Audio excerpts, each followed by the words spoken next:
po sa ating lahat. Pakibatiin nga po yung mga katabi natin. Gandang umaga, gandang umaga. Ayan. So, last Sunday po, no, pinag-usapan po natin yung suffering servant, no, and how Jesus Christ, no, endured and suffered in this world para tayo hindi na natin maranasan yon. No, nag-suffer siya, no, kinuha niya lahat ng sakit, pasakit, no, and He experienced, no, great betrayal sa mga taong nakapaligid sa Kanya. And now, no, if tatanungin po tayo, are you satisfied with Jesus? Amen. Yes po, no, with full conviction, we are satisfied na with Jesus, di ba? And kung meron man pong glimmer, no, sa utak natin na, ay, parang hindi, parang minsan hindi. No, masigit po nating paniwalaan na kung ano yung salita na sinasabi ng Diyos. No, yung mundo, palakas ng palakas yung mga sinasabi niyang iba't ibang thoughts, no, iba't ibang negative thoughts, no, dito sa mundo. 'Di ba? Pero truly, no, kapag finokus po natin yung puso natin, no, yung isip natin, no, sa salita ng Panginoon na when He says you are loved, no, you are loved unconditionally, paniwalaan mo 'yun sa puso mo, no. Ano mang sickness, no, may it be internally, externally, no, kinuha na lahat ni Christ 'yon. Diba? At kapag sinabi, no, na Jesus Christ is victorious and so are you. Diba? If Jesus Christ is full of love, full of peace, no, full of joy, and so are you. Diba? We are already righteous in Him. We are already perfect in Him. No, He is the King of Kings and the Lord of Lords. Kaya tayo po ay sabay-sabay na tumayo at purihin siya. Hallelujah!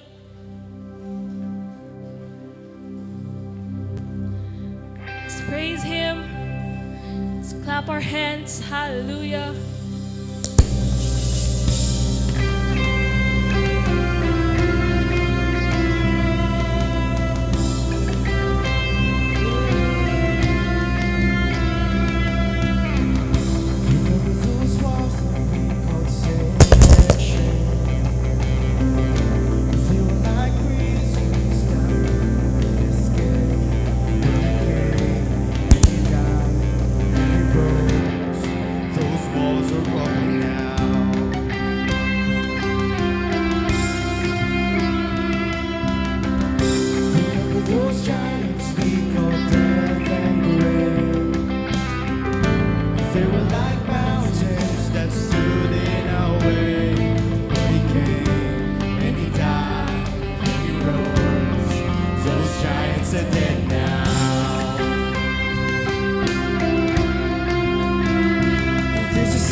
Took our breath away. Faith so weak that we could barely pray, but He heard every word, every whisper. Now those altars in the wilderness tell the story of His faithfulness. Never once did He fail, and He never will. This is our God, this is who He is. He loves us. This is our God, this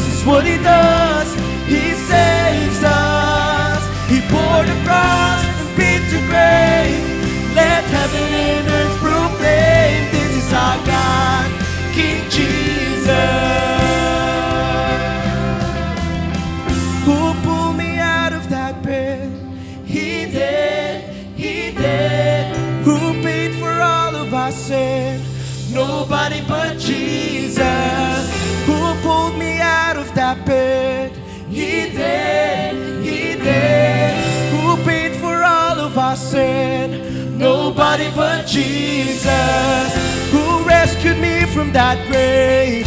Yahweh, Yahweh, who gets the glory and praise. Nobody but Jesus, who and praise. Yahweh, Yahweh, who gets the glory and praise.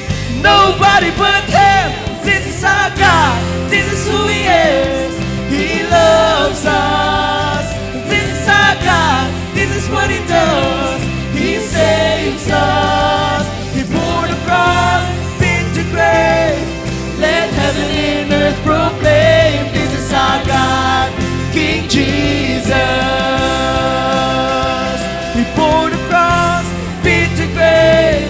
Let heaven and earth proclaim. This is our God, King Jesus.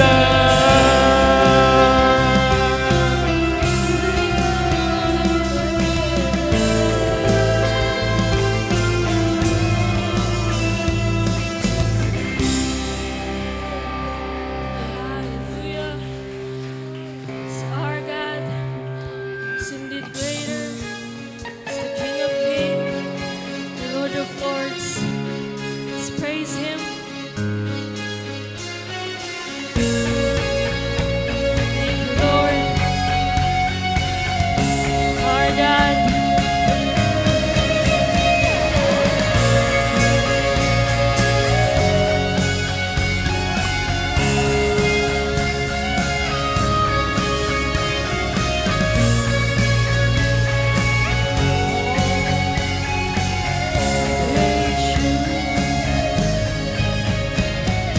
Water you turn into wine. Open the eyes of the blind. There's no one like you. None like you. Into the darkness you shine. Out of the ashes we rise. There's no one like you.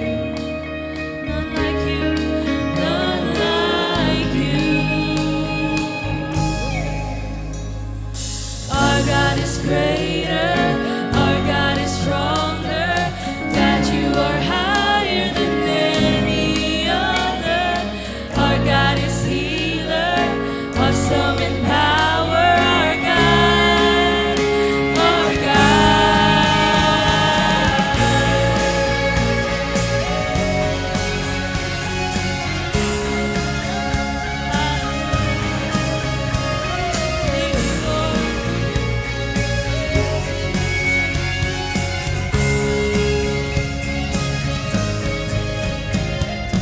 Into the darkness you shine.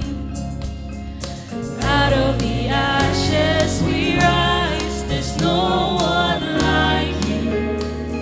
None like you. None like you. Our God is greater. Our God is stronger. God, you are higher than any other. Our God is healer. Awesome in power. Our God, our God, our God. Our God is greater. Our God is stronger. God, you are higher than any other. Our God is healer. Awesome in power. Our God, our God. Let's praise Him.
God, you are higher than any other.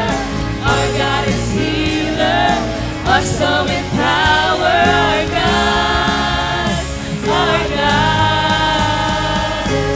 And if our God is for us, then who could ever stop us? And if our God is with us, then what can stand against? And if our God is for us, then who could ever stop us? And if our God is with us, then what can stand against? And if our God is for us, then who could ever stop us? And if our God is with us, then what can stand against? And if our God is for us, then who could ever stop us? And if our God is with us, then what can stand against?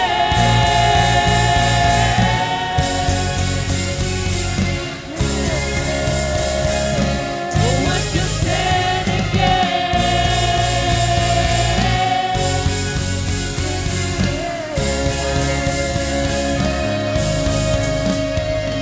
Oh, Jesus, we worship you. Hallelujah. Let's give him the best clap, offering praise. Thank you, Jesus. Oh, we worship you, Lord God. Thank you, Jesus. We worship you, Jesus. Hallelujah. The righteous one who reigns forever. Thank you, Lord. Thank you, Jesus. You're the King of Kings, the Lord of Lords, oh God. You are just. You are King. Thank you, Lord. Hallelujah. You reigns above every name, oh God. You reigns above every power, every nation, every heart. Hallelujah. We worship you. You reign forever. You reign in this place. Hallelujah. Oh, we worship you, Lord God. You're the King of Kings. Praise Jesus. Hallelujah. Thank you, Jesus. Sing for Come on, church. Into the darkness we were wailing, without hope, without light, till from heaven you came running. There was mercy in your eyes to fulfill the law and prophets. To a virgin came the word, from a throne of endless glory to a cradle in the dirt. All together we sing. Hallelujah. Praise the Father, praise the Son, praise the Spirit, three in one. God of glory, majesty, praise forever to the King of Kings. The King of Kings who lives in us. Hallelujah. To reveal the kingdom coming and to reconcile the lost, to redeem the whole creation. You did not despise the cross, for even in your suffering you saw to the other side, knowing this was our salvation. Jesus, for our sake you died.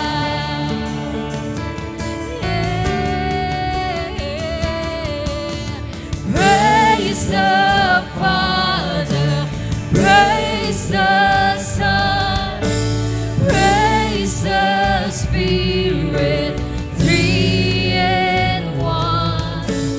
God of glory, majesty, praise forever to the King of Kings.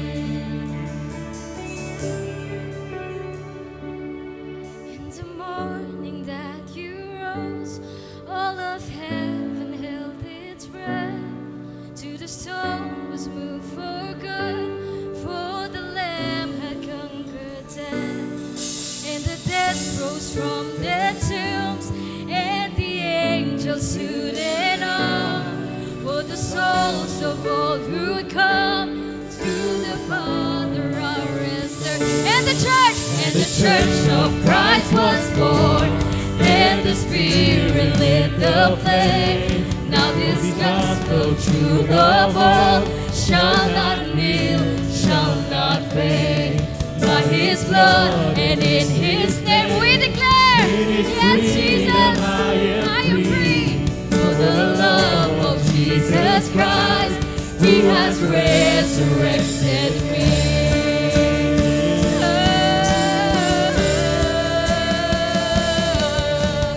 Praise the Father, praise the Son, praise the Spirit, three in one.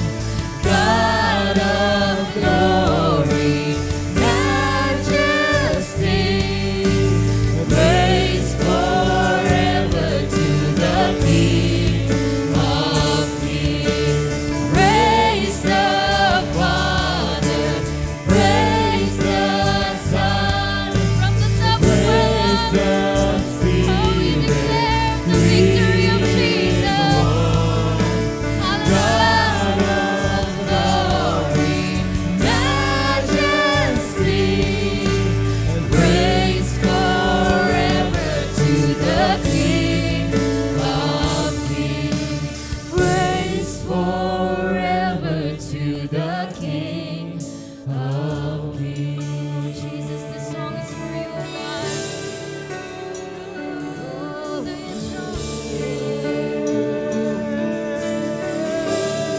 King of our hearts, the King of our hearts, you reign forevermore. Praise you, Jesus, hallelujah. Praise you.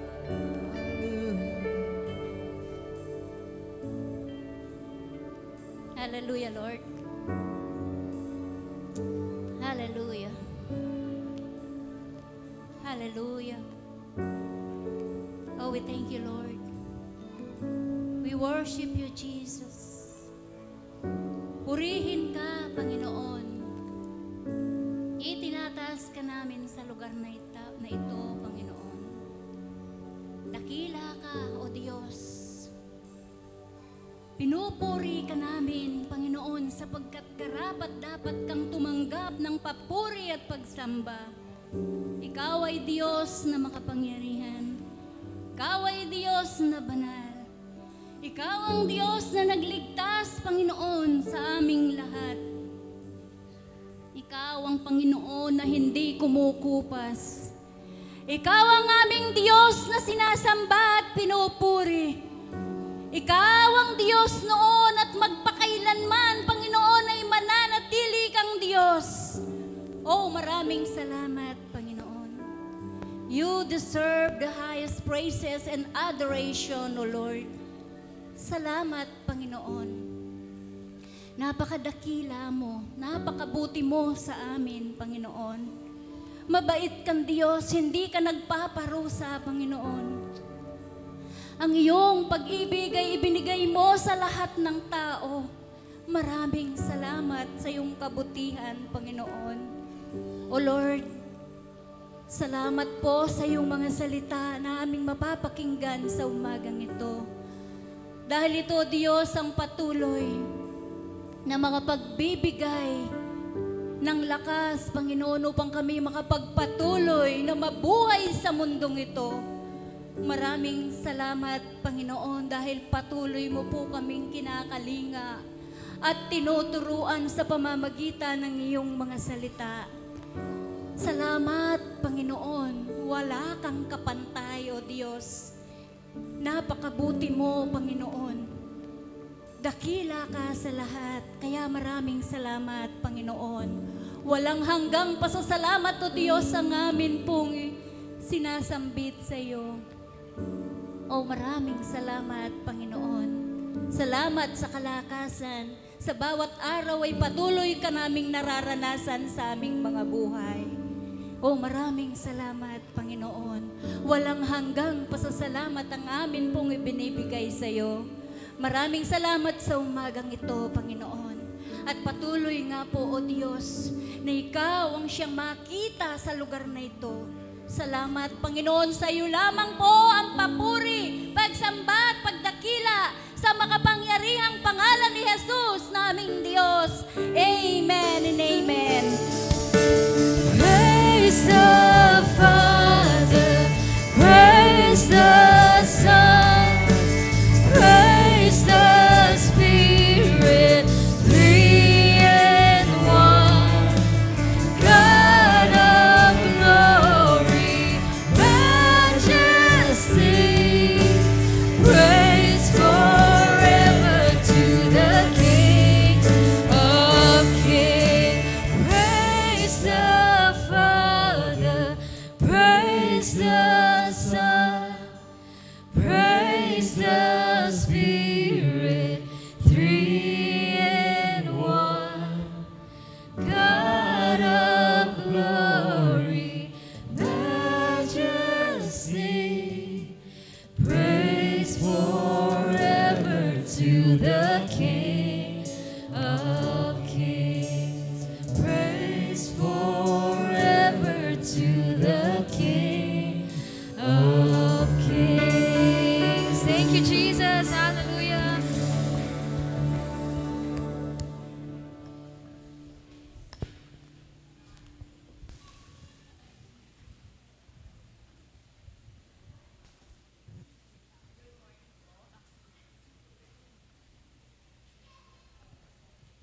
Good morning po sa bawat isa. Napakasarap pong magpuri sa ating Panginoon, no?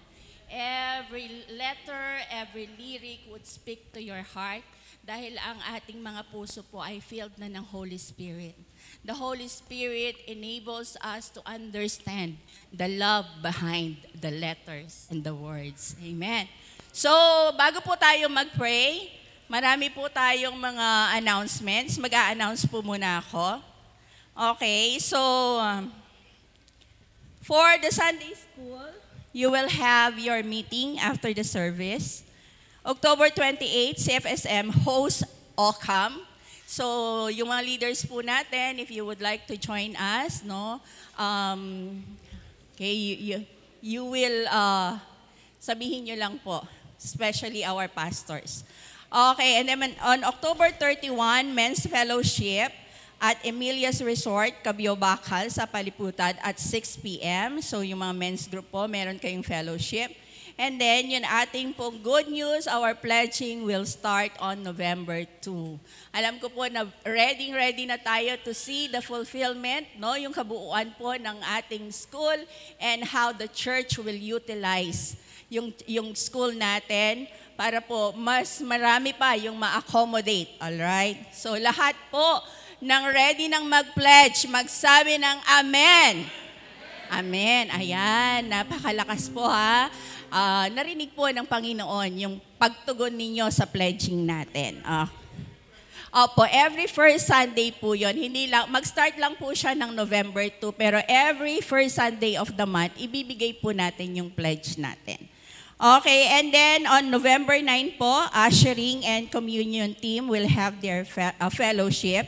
And lastly po, we would like to commend and appreciate our YBS General PTA officers headed by President A.R. Alfonso.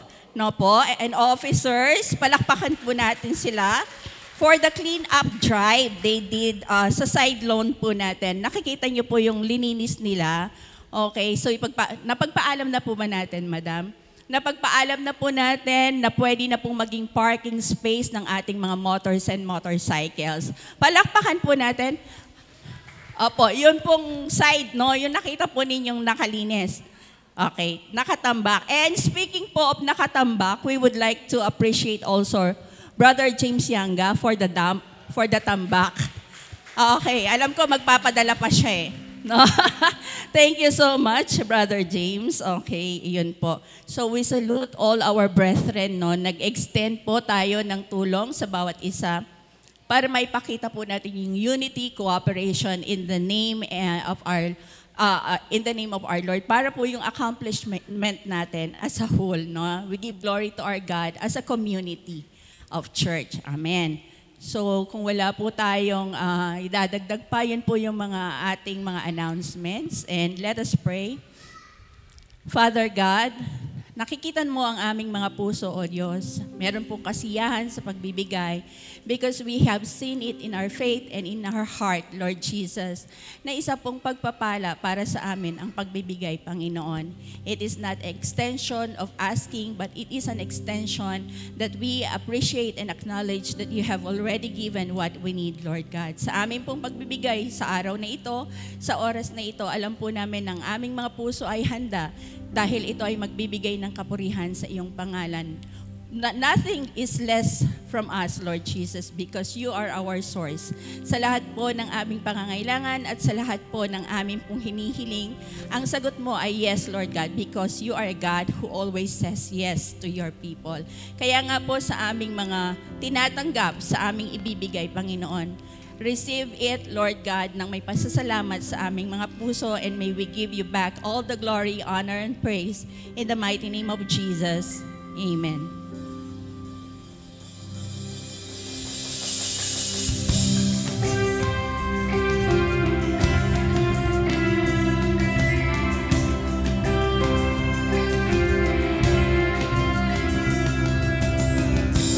Remember those walls that we called sin and shame. They were like prisons that we couldn't escape. But he came and he died and he rose. Those walls are rubble now.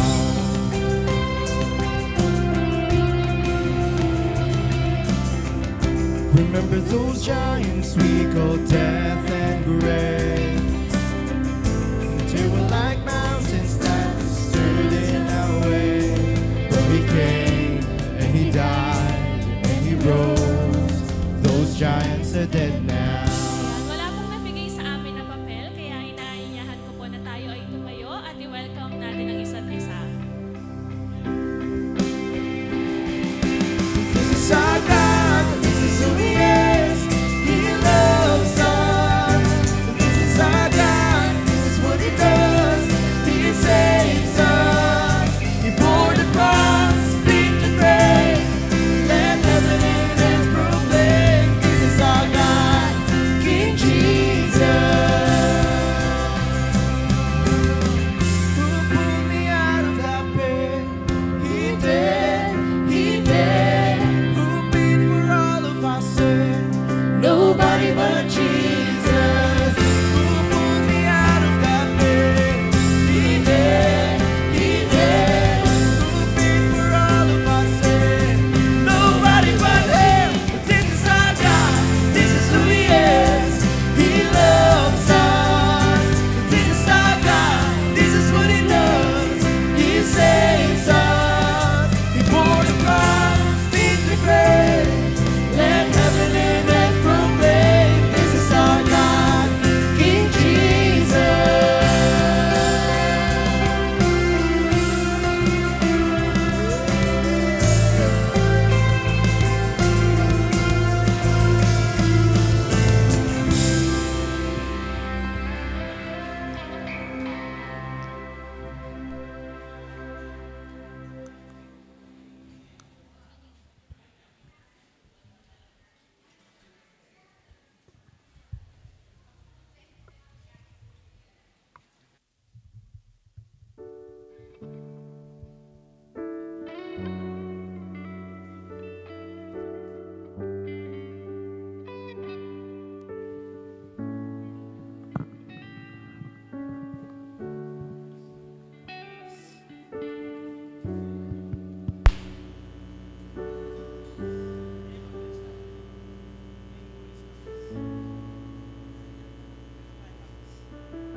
Amen.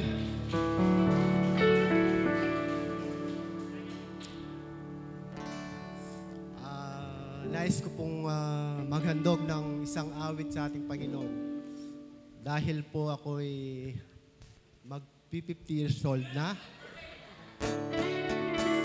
At napakabuti ng Diyos sa buhay ko. Sa lahat ng aspeto sa aking buhay. Siya'y tunay ngang nasabi kong tapat. At salamat po sa aming GE leader na napakasipag. Pastor Edwin. At kay Brother Ronald po, yung nag-GGE sa kanya, si Brother Sol. At tunay nga po nga, wala po tayong pag-asa na inaasahan, kundi ang ating Panginoong Yesus lamang.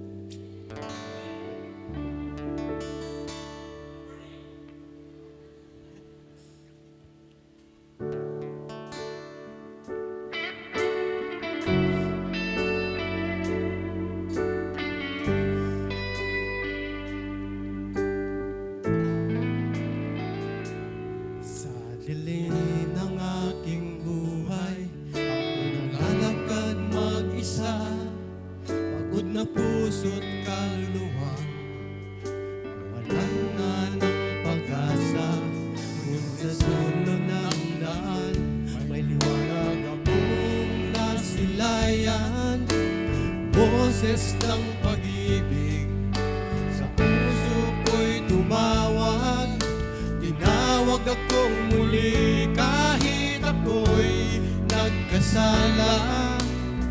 Naramdaman ko ang biyaya niya.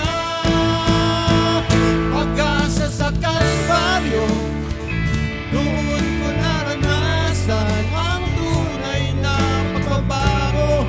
Ang dugo ng kordero, siya ang bigay ng buhay ko.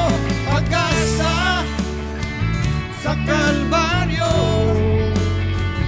ang simula ng aking bagong ako.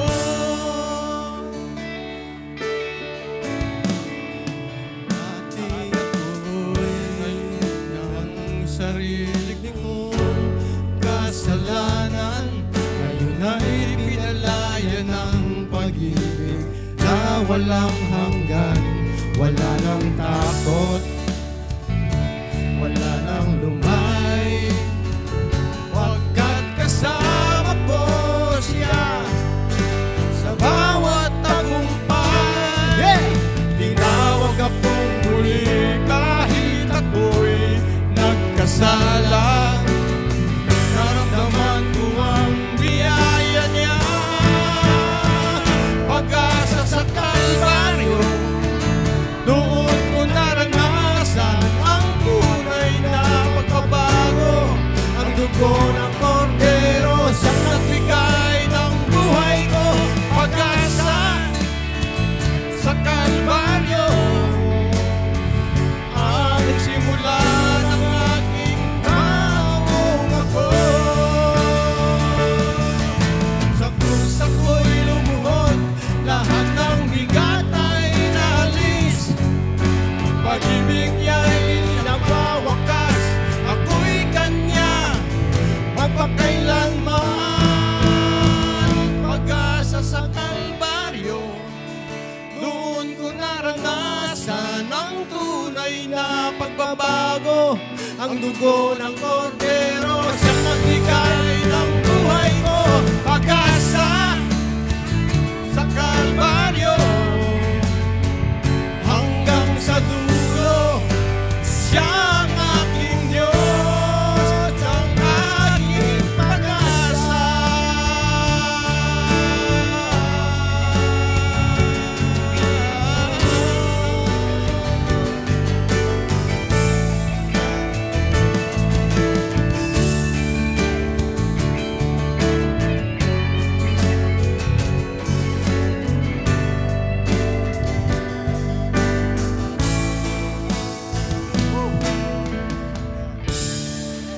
Bye! Thank you! Thank you, Pastor! Hallelujah. Ayan. sa ating mga kapatid, makikita po natin ang kabutihan ng Diyos, ang kaniningnan ng Diyos, no? Ang kapangyarihan ng Diyos. Tunay nga, napakasarap magpuri, magpasalamat sa ating Panginoon. Pagkising ko po sa umaga, kanina, umiyak po ako sa Panginoon. At alam niyo po ba kung anong iyak? Iyak ng pasasalamat. Sabi ko, Lord, hindi ako deserving sa mga bagay na aking mga na-enjoy. Napakabuti mo sa aking mga buhay. Inalala ko po mula nung bata ako kung paano ako pinagpala ng Diyos. Pinagpala ako ng isang pamilya na kumikilala sa Kanya, na sumasamba sa Kanya. Yun po ang unang-una kong pinasalamatan. May magulang ako na kumilala sa Diyos. At pinagkalooban din ako ng pamilya na kumikilala sa Diyos.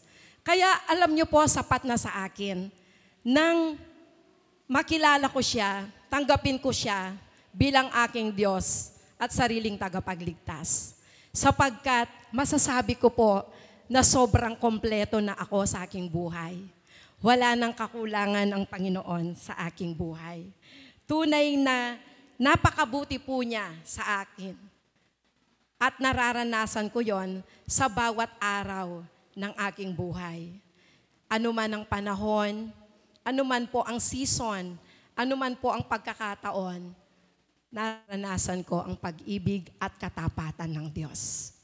Kaya salamat Panginoon, sabi ko, 57 years today na na-enjoy ko ang pag-ibig mo.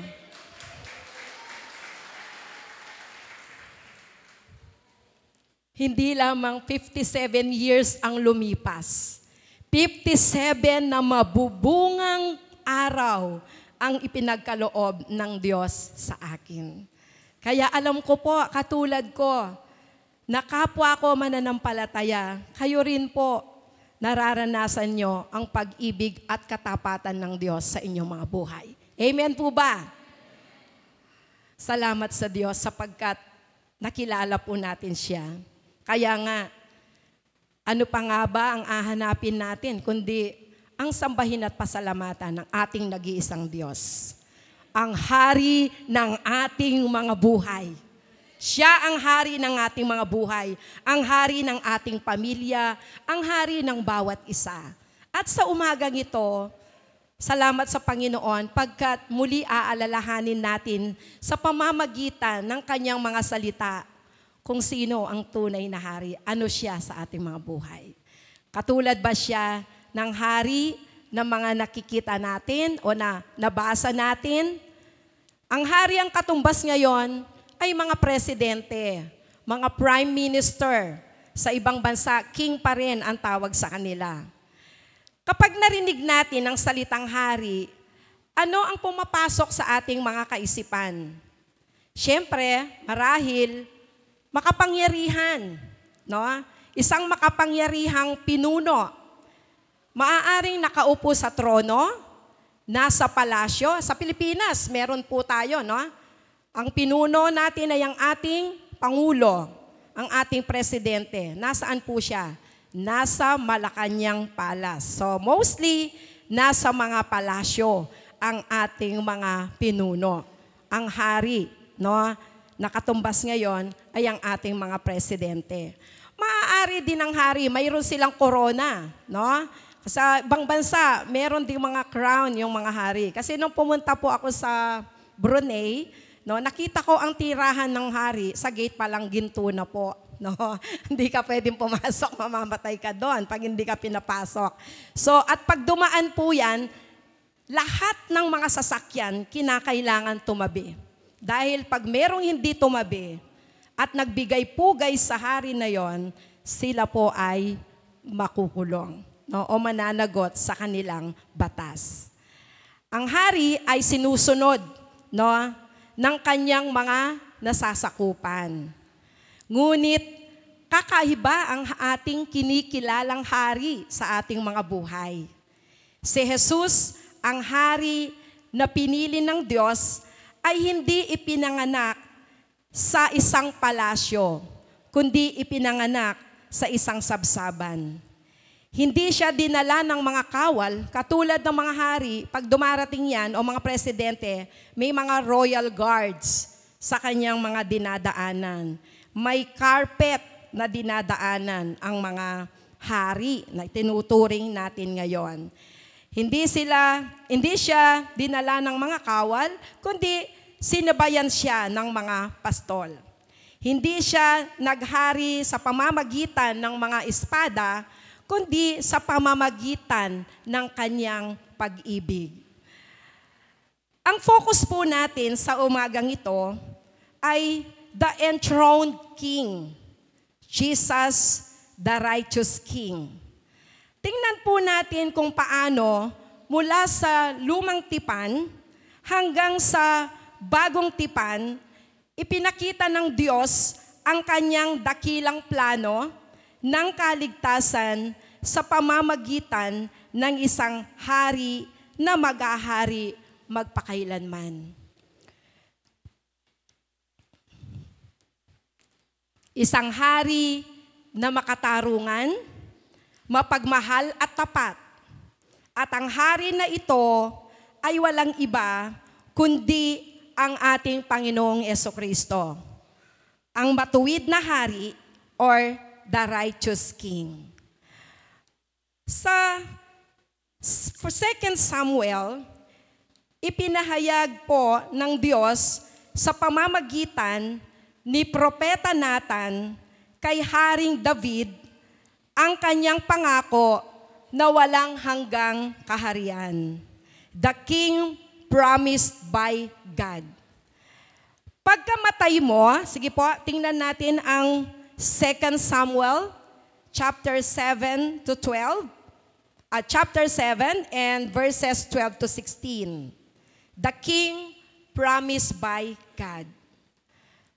Pagkamatay mo, isa sa mga anak mong lalaki ang hahalili sa iyo bilang hari at patatatagin ko ang kanyang kaharian.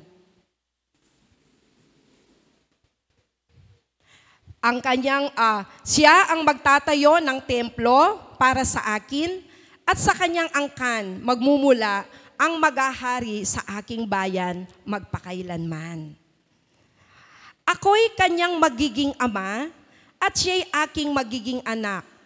Kung siya'y magkasala, paparusahan ko siya tulad ng pagpaparusa ng ama sa nagkasalang anak. Ngunit, ang paglingap ko sa kanya'y hindi magbabago, di tulad ng nangyari kay Saul. Magiging matatag ang iyong sambahayan. Ang iyong kahariay hindi mawawaglit sa aking paningin at mananatili ang iyong trono magpakailanman. Ayan. Ano po?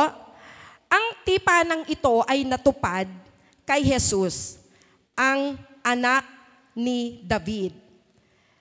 Ang matuwid na hari na naghahari sa katotohanan at katwiran.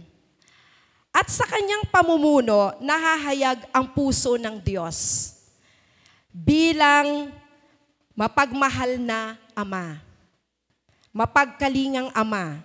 Hindi kailanman nang iwan, no? Hindi nag-aabandon at laging tapat sa kanyang pag-ibig. Ang mga kaharian sa lupa ay lumilipas. Actually, kung titingnan natin, there is no stable country. Maunlad sila ngayon, pero mayroong pagkakagulo, gumugulo sa kanila na magiging dahilan upang bumabagsak sila.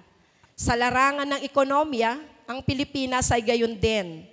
Madalas, no, tayo po ay nakakaranas ng mga disasters na nagiging dahilan upang bumaba ang antas ng ating ekonomiya. So, walang matatag na kaharian, no, dito sa lupa.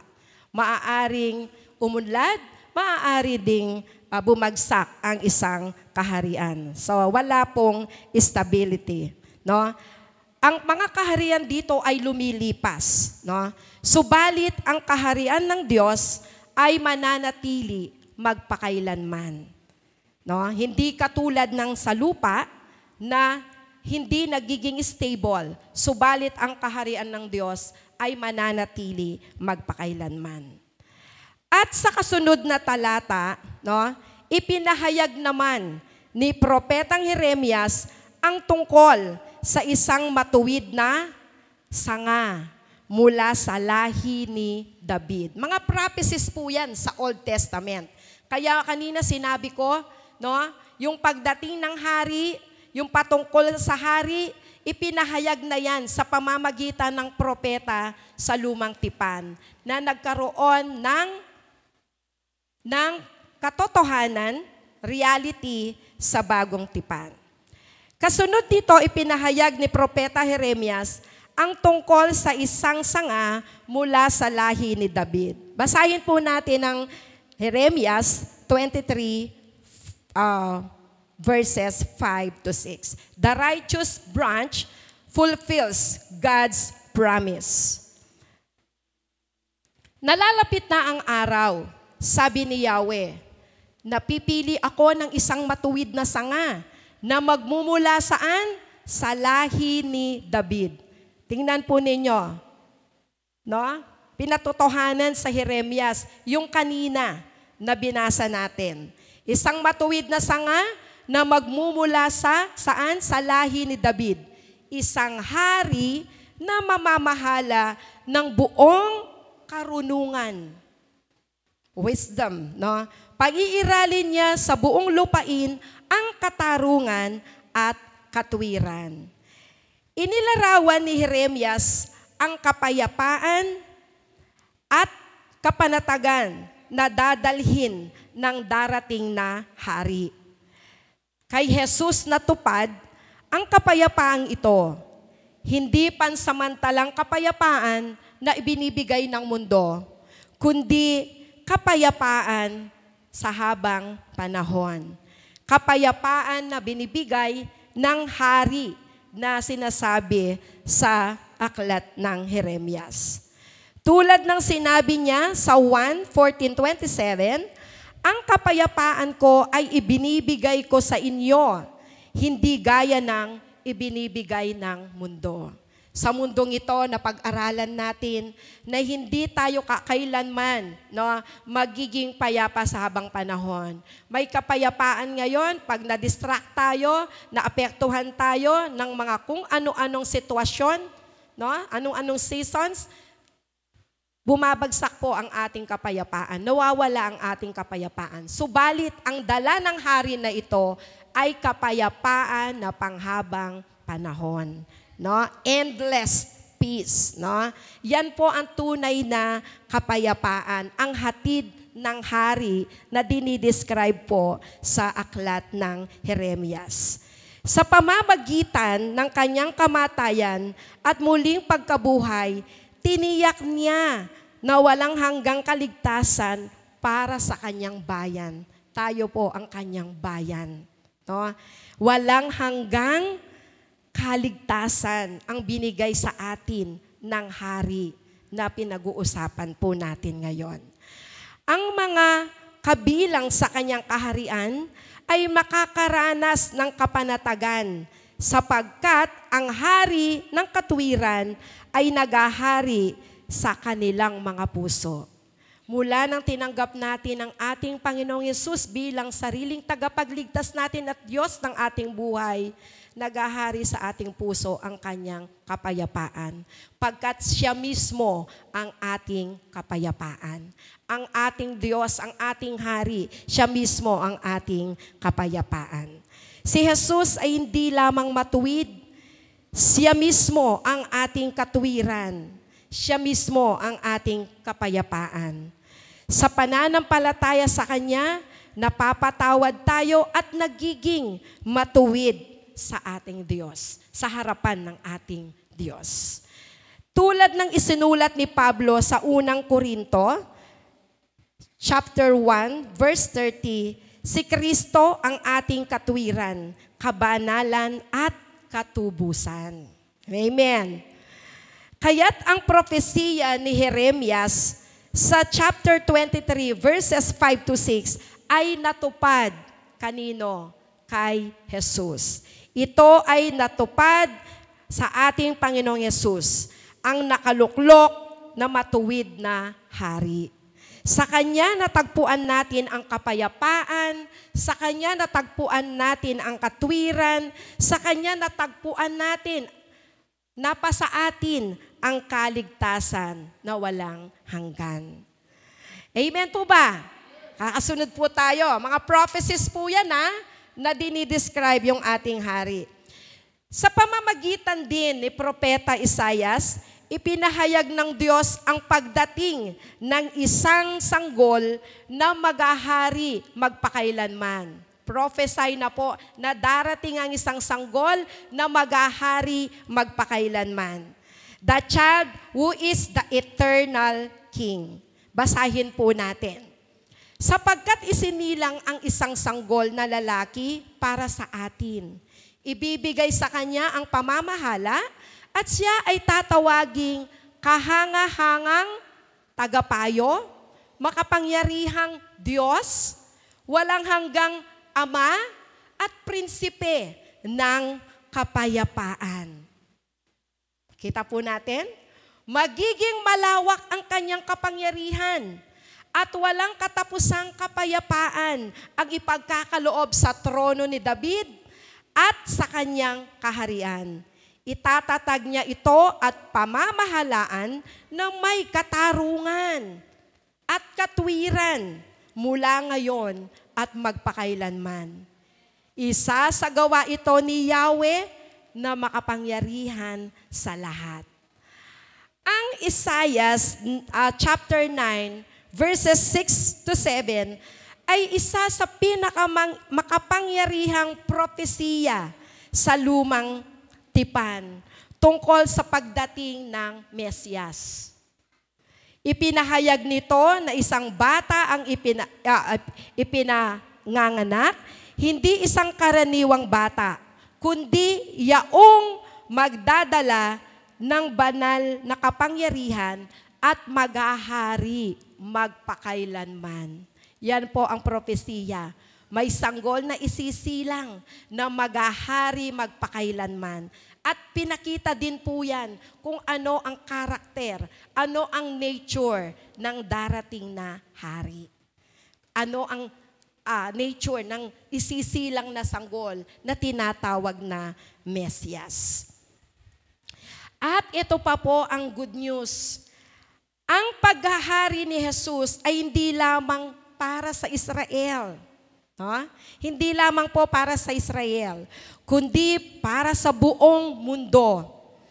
Nang ipinanganak siya sa Bethlehem, nagsimulang matupad ang propesiya. Natapos ang kanyang pagkahirang bilang hari sa pamamagitan ng kanyang muling pagkabuhay at pag-akyat sa langit. At nang siya'y maupo sa kanan ng Diyos. Bilang tanda ng kanyang tagumpay at kapangyarihan laban sa kasalanan, kamatayan at kadiliman. Naghahari si Jesus bilang matuwid na hari. Kung i-compare po natin ang ating hari sa mga makamundong hari, alam naman po natin, no? Tingnan po natin ang mga leaders natin ngayon. Ano ba yung controversial sa ating bansa? Nakita ko po ang pagkakaiba ng mga tinatawag na pinuno o hari ng mga bansa. Last week po, nasa Malaysia ako. Nakita ko, umiyak po ako habang nagtutour. Umiiyak ako at nanalangin sa Panginoon. Panginoon, alam ko, hindi mo pababayaan ang bansang Pilipinas. There is hope in you. Ano man ang naririnig ko ngayon, ano man ang nababasa ko na magiging dahilan ng pagkalungkot ng puso ko. Sabi ko, napapalitan ito ng pag-asa dahil nandyan ka. Ang sabi mo, mahal mo kaming lahat. Mahal mo ang mga anak mo sa buong mundo. Kung pinagpapala ang bansang ito, pag kami rin, hindi mo kami pababayaan. Ano man ang sitwasyon namin. Mararanasan namin ang kapanatagan, ang kagalakan, ang maayos na buhay dahil meron kaming Diyos at nariyan ka. Yun po ang aking dinadalangin habang nagtutor po ako sa bansang Malaysia. Hindi ako nawalan ng pag-asa. Yes, nalungkot ang puso ko. Pero sa kabila ng puso ko, naroon ang pag-asa. Ang matinding pag-asa na kung ang Diyos nila at ang Diyos natin na sinasamba, na nagbibigay ng pagpapala ay iisa. Kaya hindi po niya tayo pababayaan, hindi niya tayo iiwan. At ang susunod na talata mula sa Zacarias, yan, mga lumang tipan po mga prophecy mga yan. Mapagpakumbaba at nagtatagumpay na hari. Dito po natin yan masasalamin, no? Sa Zacarias. Dito po pinrophesy ito, no? Ang sabi po diyan sa Zacarias chapter 9 verse 9, no? The humble and triumph king. O Zion, magdiwang ka sa kagalakan. O Jerusalem, ilakas mo ang awitan, pagkat dumarating na ang iyong hari na mapagtagumpay. The victorious king is coming. At mapagwagi. Dumarating siyang may kapakumbabaan. Batang asno ang kanyang sinasakyan. Prophecy po yan sa Zacarias, sa Book of Zacarias. No? Ang talatang ito mula sa aklat ng Zacarias ay nagpapahayag ng matagumpay na pagpasok ni Jesus sa Jerusalem. Natupad po ito sa aklat ng Matthew chapter 31 verse 4 to 5 at sa 1 chapter 12, 14 to 15. Ipinahayag nito ang padating na Mesyas, ang matuwid na hari na magdadala ng kapayapaan at tagumpay. Yan po ang dala ng darating na hari. Yan po ay prophecy sa Book of Zechariah. Si Jesus ang pinakahihintay na hari na nagtagumpay, hindi sa pamamagitan ng digmaan.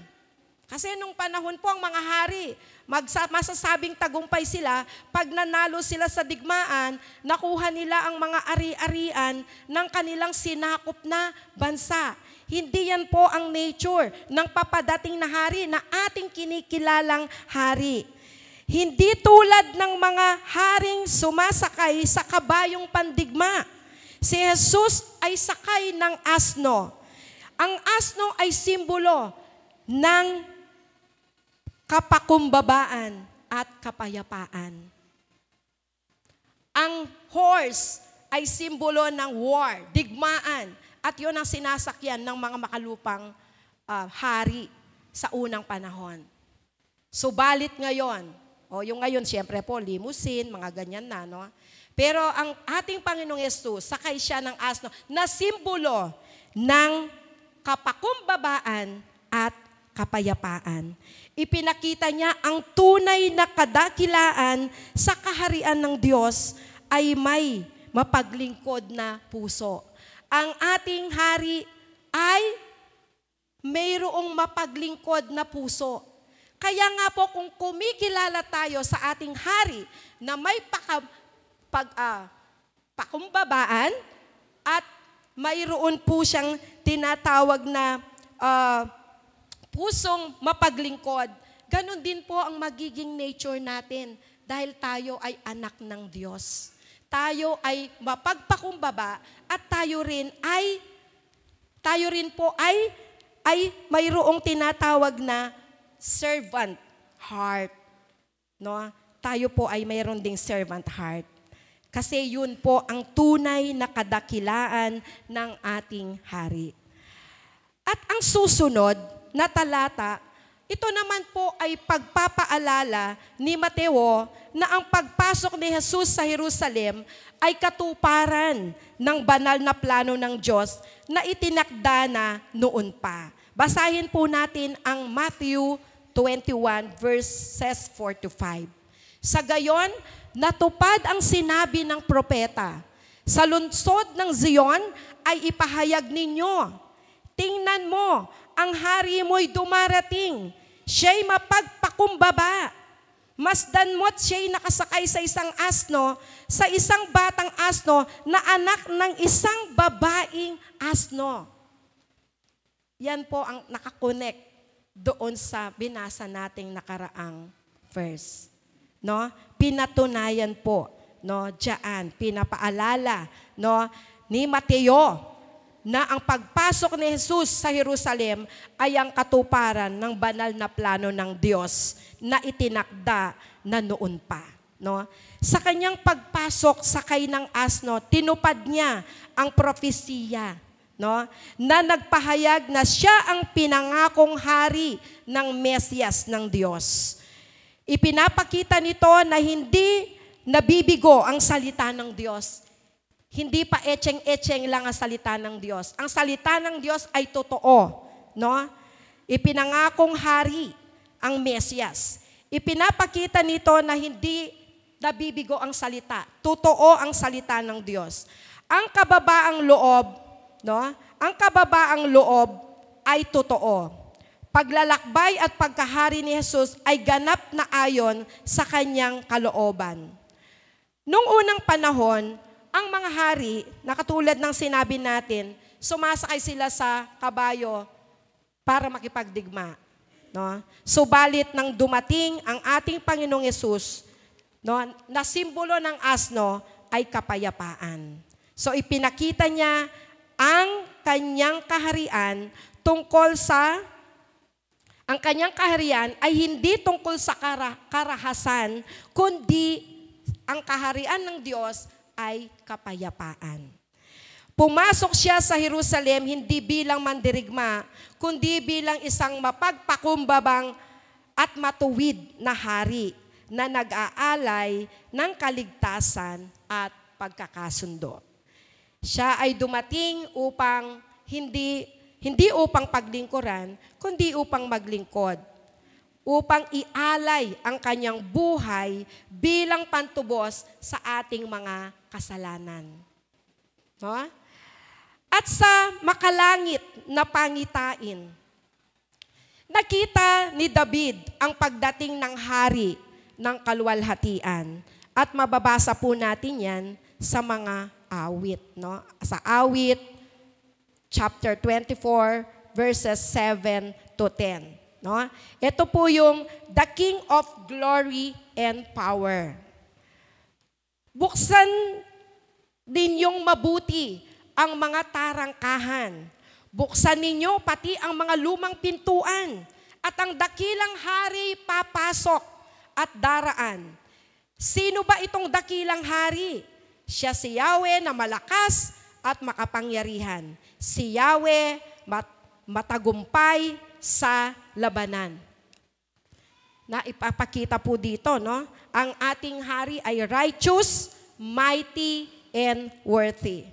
With the prophetic vision, ito ay tumutukoy kay Kristo, ang talatang ito, na siyang katuparan ng propesiya ng Diyos. Ang hari na nakaluklok ay si Jesus, na matapos magtagumpay laban sa kamatayan, ay pumasok sa mga pintuan ng langit bilang matagumpay at matuwid na hari na nakaupo sa kanan ng Diyos. Na mababasa natin sa Hebreo chapter 1 verse 3. Inilalarawan ng hari bilang makapangyarihan, bilang malakas at matagumpay sa labanan. Natupad ito kay Hesus Kristo na lumaban at nagtagumpay sa pinakadakilang labanan.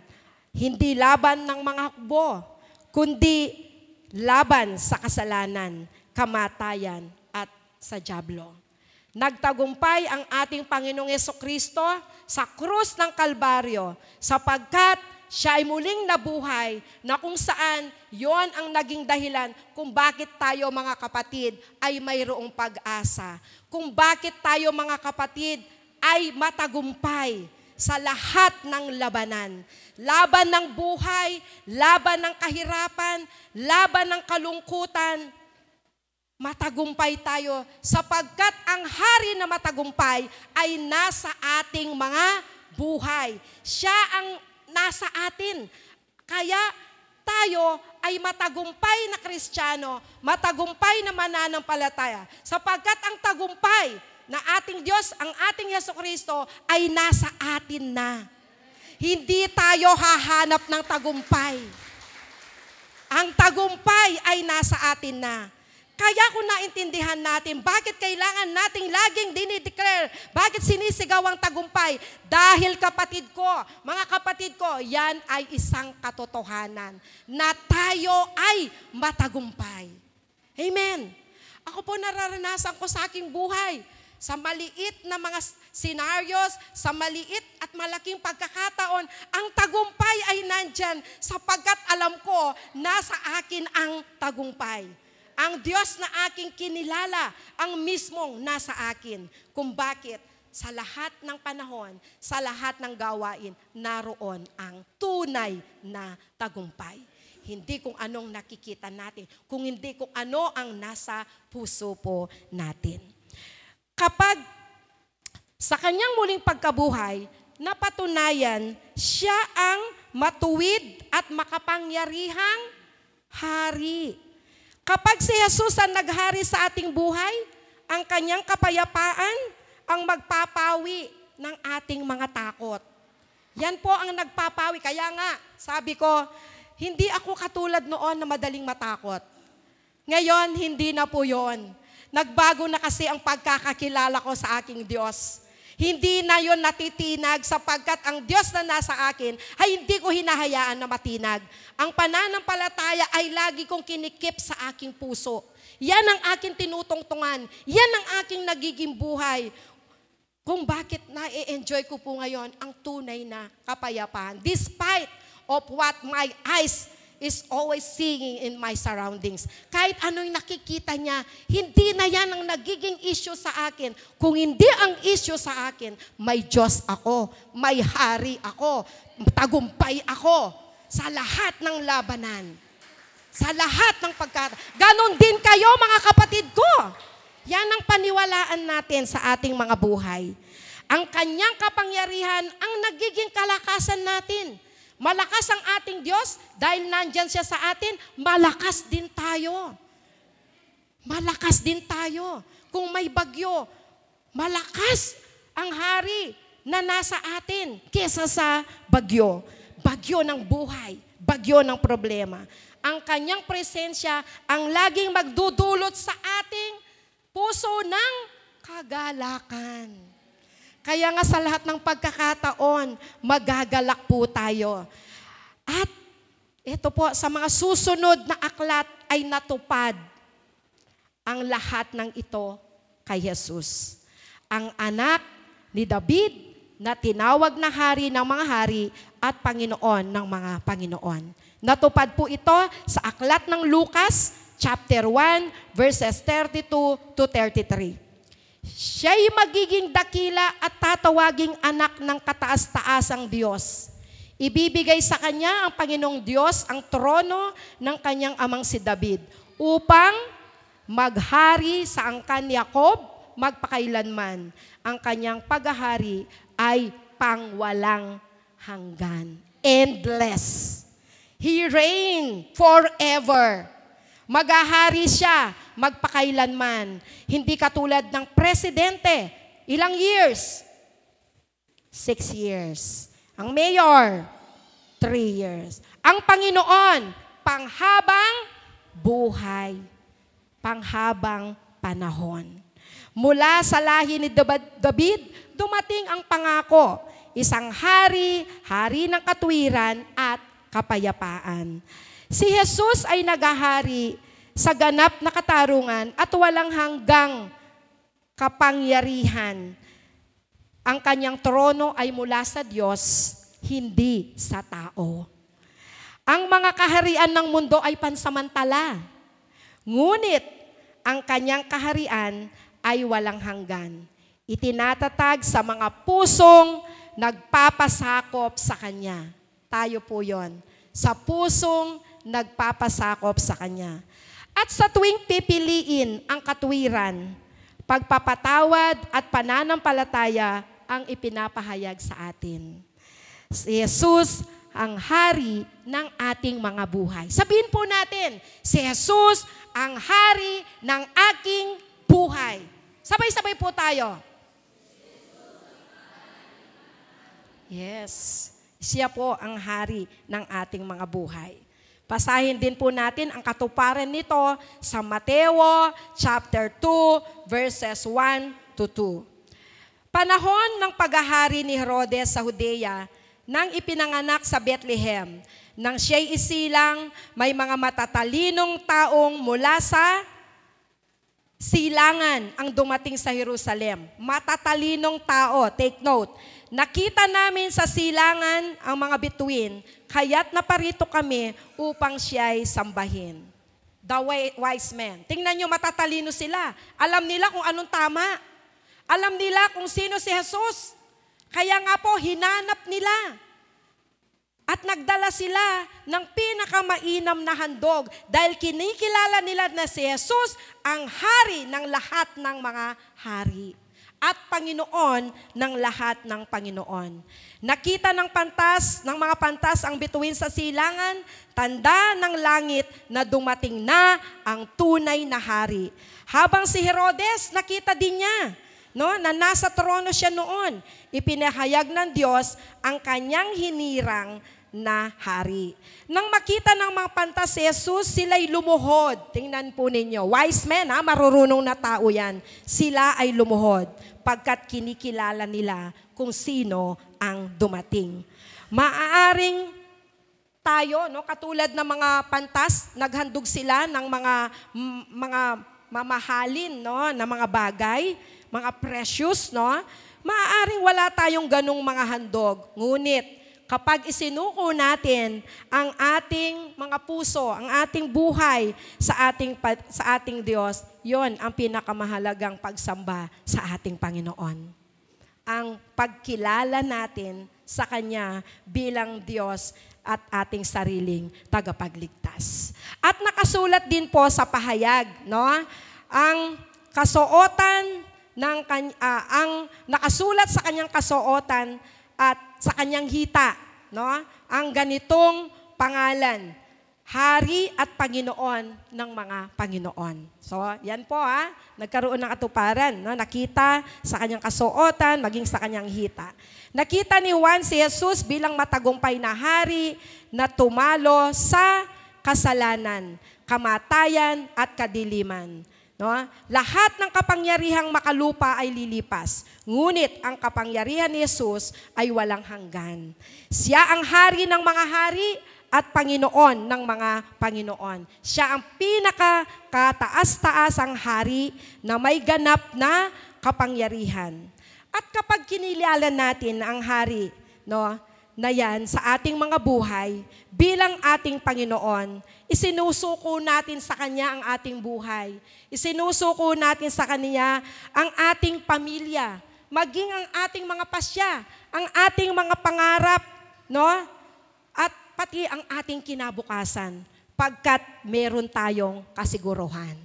Hindi tayo magdidepende sa ating mga sarili, kundi maniniwala tayo, mananalig tayo na ang ating hari, ang pinakapakapangyarihan, ang ating hari, ang nagmamahal sa atin ng lubos at ang tagumpay ay nasa atin na.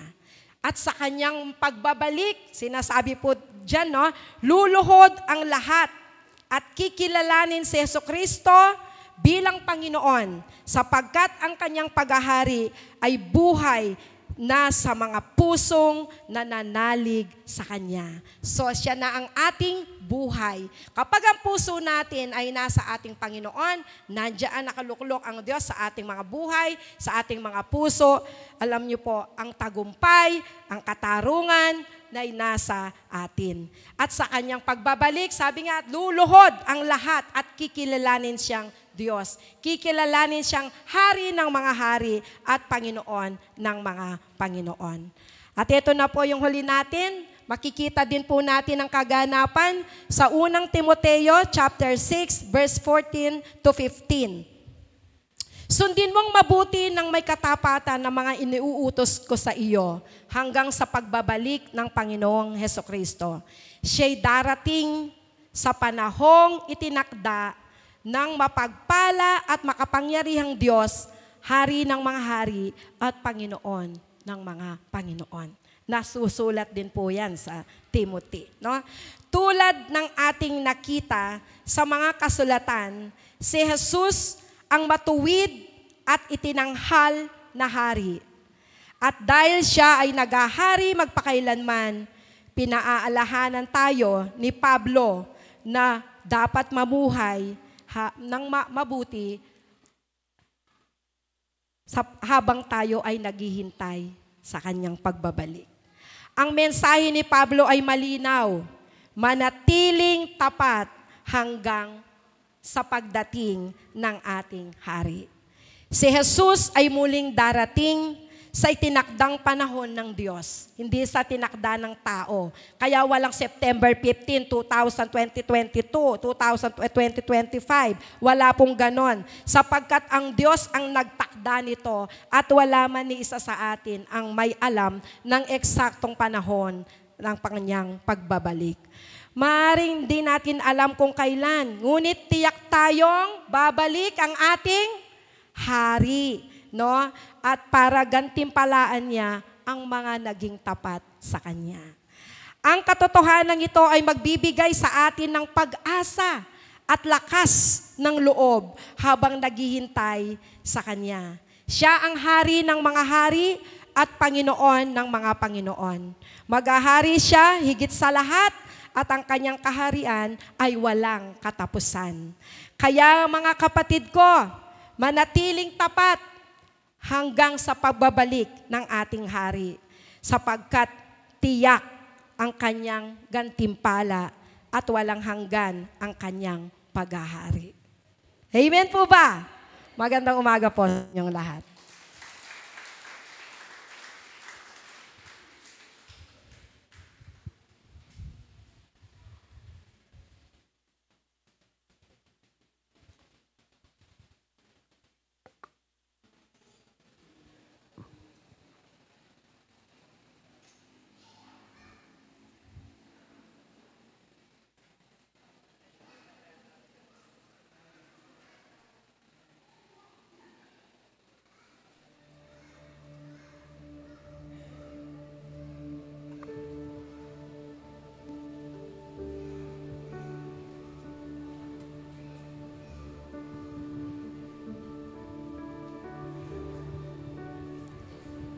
Into darkness we were wailing, without hope, without light, till from heaven you came running. There was mercy in your eyes to fulfill the law and prophets. To a virgin came the word, from a throne of endless glory to a cradle in the dirt.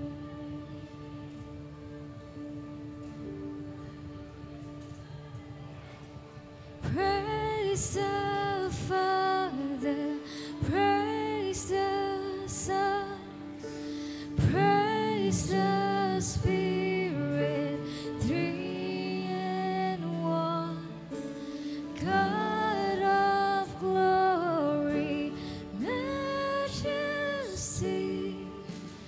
praise forever to the King of Kings.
Amen. Yan, walking with Jesus. Tayo po ba ay lumalakad kasama si Jesus, ang ating hari? Di ba? We are walking every day with our King. He is in us. Siya po ay nasa sa atin. Siya po ay kasama natin araw man o gabi. Diba? Walking in the sunlight, walking in the shadow, walking every day, walking all the way. Kasama po natin ang ating Panginoon. Yan? Hindi lang po awit yun ng mga bata. Totoo po yun. Kasama natin ang ating Panginoon, ang ating Hari. Okay? Salamat, Madam Jem, sa malinaw na kapahayagan, malinaw na pagpapahayag ng salita ng Diyos. Si Jesus bilang ating Hari, the righteous King, no, the enthroned King. No? Nakaupo na siya sa trono. He is enthroned. Hindi pa lang uupo, nakaupo na po. At lahat ng kapangyarihan, lahat ng authority ay nasa Kanya na po. Okay? So, nais ko pong bigyan ng pansin yung nakasaad sa Luke. Kanina nabanggit po ni Madam Gemma yung Zechariah chapter 9 verse 9, di ba? Isang hari na nakaupo sa isang donkey, no, sa isang colt, at yun po ay natupad dun sa triumphal entry, no? Nung pumasok sa Jerusalem ang ating Panginoon. Pero nais ko po nabasahin po natin ang Luke chapter 19, yung pong sa triumphal entry. At nais ko po natandaan po natin yung mga talatang ito kasi may kaugnayan po ito sa ating mga ituturo sa mga susunod na mga linggo. Okay? So nang malapit na si Jesus sa Jerusalem, ito pong papasok na siya sa lungsod, umiyak siya para sa mga taga roon. Sinabi niya, sana nalaman ninyo sa araw na ito kung ano ang makapagbibigay sa inyo ng kapayapaan. Kanina pinahayag po ni Madam Jem, no? Ang ating Panginoong Yesus ay nagdadala ng kapayapaan. So sabi ng ating Panginoon, sana nalaman nyo sa araw na ito kung ano ang makapagbibigay sa inyo ng kapayapaan.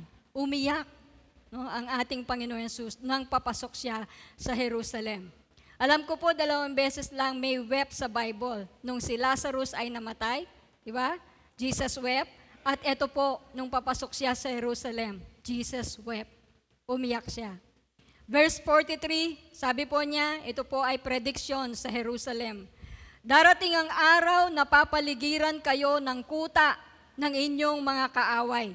Palilibutan nila kayo at kabi-kabilang lulusubin. Lilipulin nila kayo at ang inyong mga anak at wawasakin nila ang lunsod ninyo.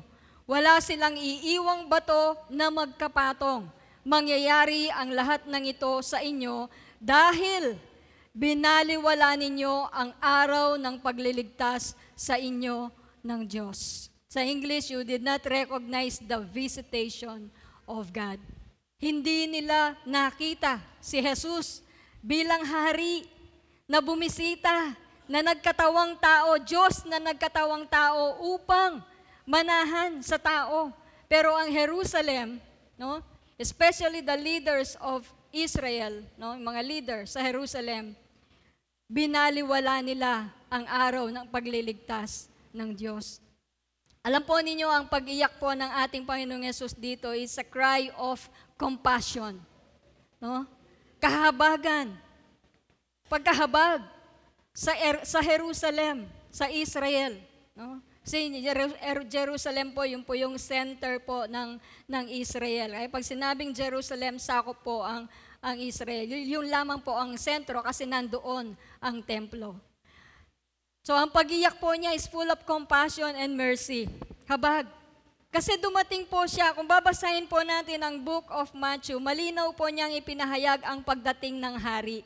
Sa genealogy pa lang, no, ng Matthew chapter 1, genealogy, yung kung saan nagmula ang ating Panginoon. Tinukoy po doon kung na magmumula siya sa angkan ni David. Di po ba? Yun po ay pangako, sa angkan ni David magmumula.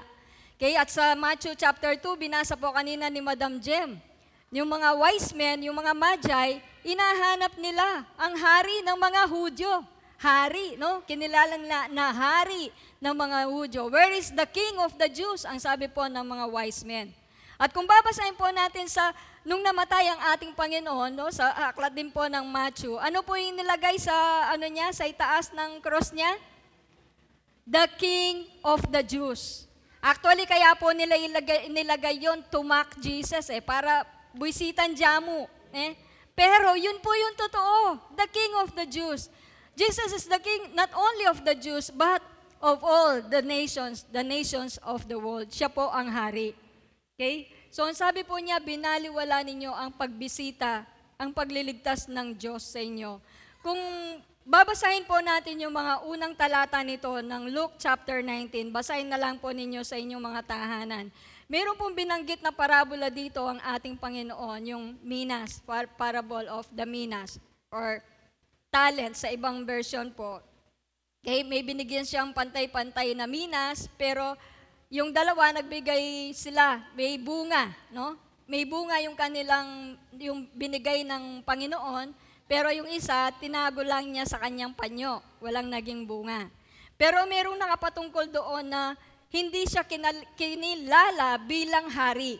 So sa mga hindi kumilala sa kanya bilang hari, ang sabi po ng verse 19, chapter 19 pa rin, tungkol naman sa mga kaaway ko na ayaw pasakop sa akin bilang hari, so hindi sila nagpasakop sa kanya bilang hari, dalhin nyo sila rito at patayin sa harap ko.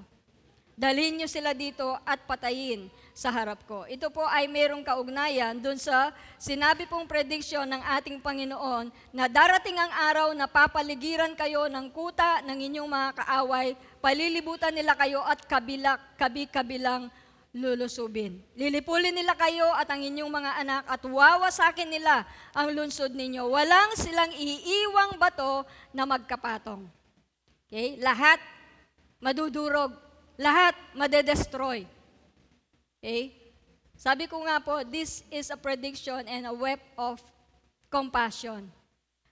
Sa ibang talata po ng Book of Matthew, sa Matthew 23, mababasa din po natin doon. Sabi niya,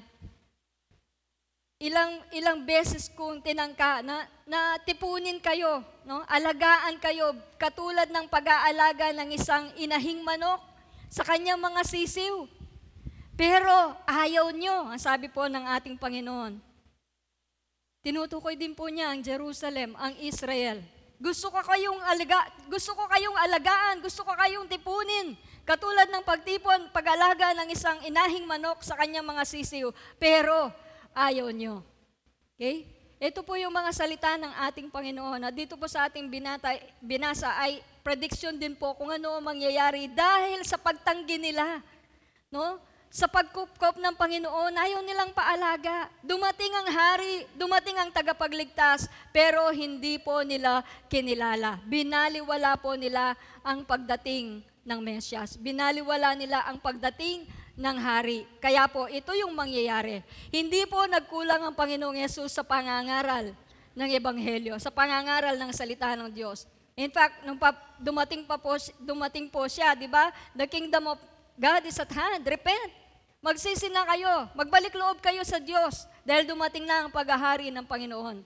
At sa Book of Matthew, Synoptic Gospels, Mark, Luke, may mga parabola po tayong mababasa. It's about the kingdom of God. Diba? Kaharian ng Diyos. Ganito ang kaharian ng Diyos. Sinasabi po ng mga parabola kung ano ang kalikasan, kung ano ang mangyayari sa kaharian ng Diyos. Kaya it's all about the kingdom of God. Kung babasahin po natin from the book of Genesis up to the book of Revelation, in fact, yung Revelation, ito po yung pinakatema niya. The king has already come. No, ang hari ay dumating na at siya ay nagahari na sa mundo. Yun po yung sinasabi ng Revelation, nagahari na sa mundo. At ang ating Panginoong Yesus na ito ay nagahari na po sa bawat buhay natin. Hindi pa lang magahari. Kaya we can walk, yung inawit kanina ng mga bata, we can walk with Him every day. We can walk with our King. No? In the kingdom of God, where everything is possible. In the kingdom of God, where provision is there, where healing is there. Lahat ay nandoon sa kaharian ng Diyos. Sa ating Panginoon ay nasa Kanya na lahat. Imagine the kingdom of our King. No? The King of Kings and Lord of Lords, nandun na lahat ng kailangan natin dahil tayo ay kabilang sa kaharian ng Diyos. Siya ang ating hari, tayo ang kanyang constituents. Tayo po ay kanyang mga anak na kabilang sa kanyang kaharian, kabilang sa kanyang pamilya. Pero meron pa po mga tao, maaaring sa mga mahal natin sa buhay, kasama sa pamilya, mga kaibigan, mga katrabaho, mga kakilala or kamag-aral, no? Classmates, na hindi pa po nila nakikilala ang hari na dumating. Diba? Nawa po ay may hayag din natin sa kanila ang kaharian ng Diyos. No, na hindi katulad ng Jerusalem na binaliwala nila ang paghahari ng Panginoon. Kaya mayroong mangyayari sa kanila. Far worse na mangyayari sa kanila. Kailan po yun magaganap? Abangan po natin yan. Or assignment ninyo. Assignment ninyo. Kailan mangyayari yung prediction na sinabi ng ating Panginoon na palilibutan kayo ng mga kaaway, no? I-destroy ang Jerusalem. Kaya iniyakan ng Panginoon ang Jerusalem. Nawa ganun din po maging puso po natin sa ating pong mga mahal sa buhay na hindi pa po nakakakilala sa ating Mesyas. Kailangan nila ang Panginoon. Ito pong nakaraang linggo, laman po ng balita, laman ng Facebook, yung pong isang anak, no, ng kilalang TV personality. Siguro po alam na po ninyong lahat. No? At the age of 19, no, kinitil niya ang kanyang buhay. Kaya po sa panahon natin, my dear brothers and sisters, lalo na sa atin ng mga magulang na mayroong mga anak, habang bata pa po sila, o kung teenagers na sila, o kung matanda na sila, hindi po huli ang panahon para ibahagi natin ang mabuting balita. No? Si Jesus lamang po ang pag-asa ng tao. No? Maaring maraming solusyon ng sensya, maaring maraming solusyon ng gobyerno, yung mental health, no? Para sa mental health ng bata. Pero ang kailangan po nila yung spiritual healing.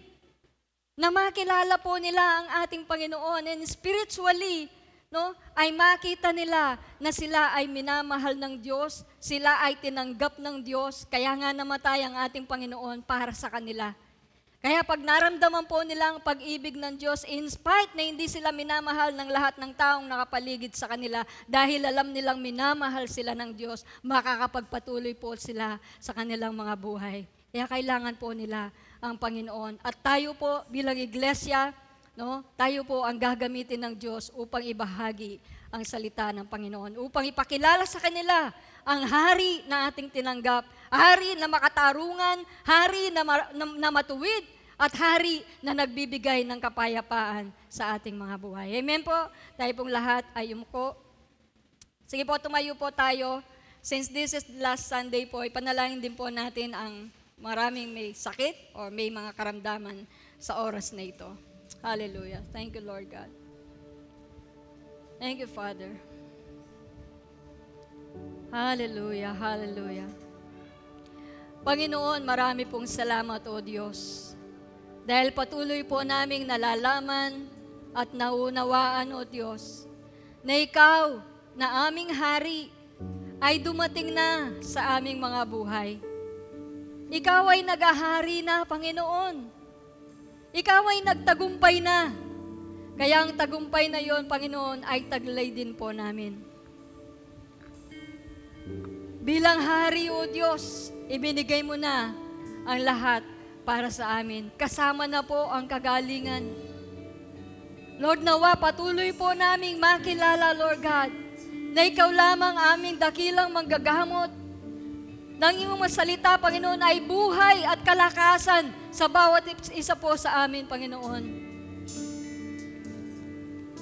Lord, na makilala po namin at ma-recognize namin na walang anumang karamdaman, walang anumang sakit, Panginoon, that can stand against us, Lord God, that would stop us, Lord God, from doing your purpose. Hindi po ito dahilan, hindi po ito hadlang, upang hindi po namin magawa ang iyong layunin, ang plano mo sa buhay po namin, Panginoon. Kaya nga po nandyan ang iyong biyaya, O Diyos. Nandyan ang iyong pabor sa aming mga buhay. Kaya lahat ay mapagtatagumpayan po namin, Lord God, dahil kasama ka po namin. You God, you are our healer, Lord God. And your power is awesome, Lord. Kamangha-mangha, Panginoon, ang iyong kapangyarihan sa buhay ng iyong mga anak. Naway yun po, Panginoon, ang patuloy naming makilala. Kilalanin, O Diyos, sa buhay po namin ang kapangyarihan mo, Panginoon, ay dumadaloy sa aming mga buhay. Kaya anumang sakit, anumang karamdaman meron kami, Lord God, we can use that power, Lord God. We can use that authority, Lord God, na pagalingin, Lord God, sabihin, ideklara, Panginoon, na kami ay magaling na kami ay malakas na, Panginoon, dahil sa inyong ginawa, O Diyos. Salamat po, Panginoon. Salamat, O Diyos, sa iyong pagpapakilala patuloy sa aming mga buhay. At sa umagang ito, Lord God, salamat sa iyong ipinahayag, O Diyos, sa pamamagitan po, Lord God, ng iyong lingkod, Madam Gemma. Patuloy, Panginoon, ang karunungan, Lord God, ang isang pinagkakaloob mo sa Kanya, kapangyarihan, authority, Lord God, the power of your word, Lord God. Salamat po sa Kanyang buhay at sa Kanyang kaarawan ngayong araw na ito. Alam namin, Panginoon, ng pagpapala mo ay nagpapatuloy sa Kanya, Lord God, at patuloy po niyang mararanasan, Lord God, ang iyong pagpapala sa Kanyang buhay at sa Kanyang pamilya, Lord. Salamat, Ama, ngayong umagang ito sa lahat ng duwalo, Lord God, sa aking mga kapatid. Alam ko ang mga salita mo ay hindi babalik sa iyo, Panginoon, ng walang kabulhan. Kundi may tatanim ito sa bawat kaisipan namin, sa bawat puso namin, Panginoon. At ito ay lalago, ito ay mamumunga, Panginoon. Hindi ito mababaliwala. Ang salita mo hindi mababaliwala sa aming mga buhay, kundi ito ay mamumunga, lalago, Panginoon, ang magkakaroon, Panginoon, ng bunga, Lord God, sa amin.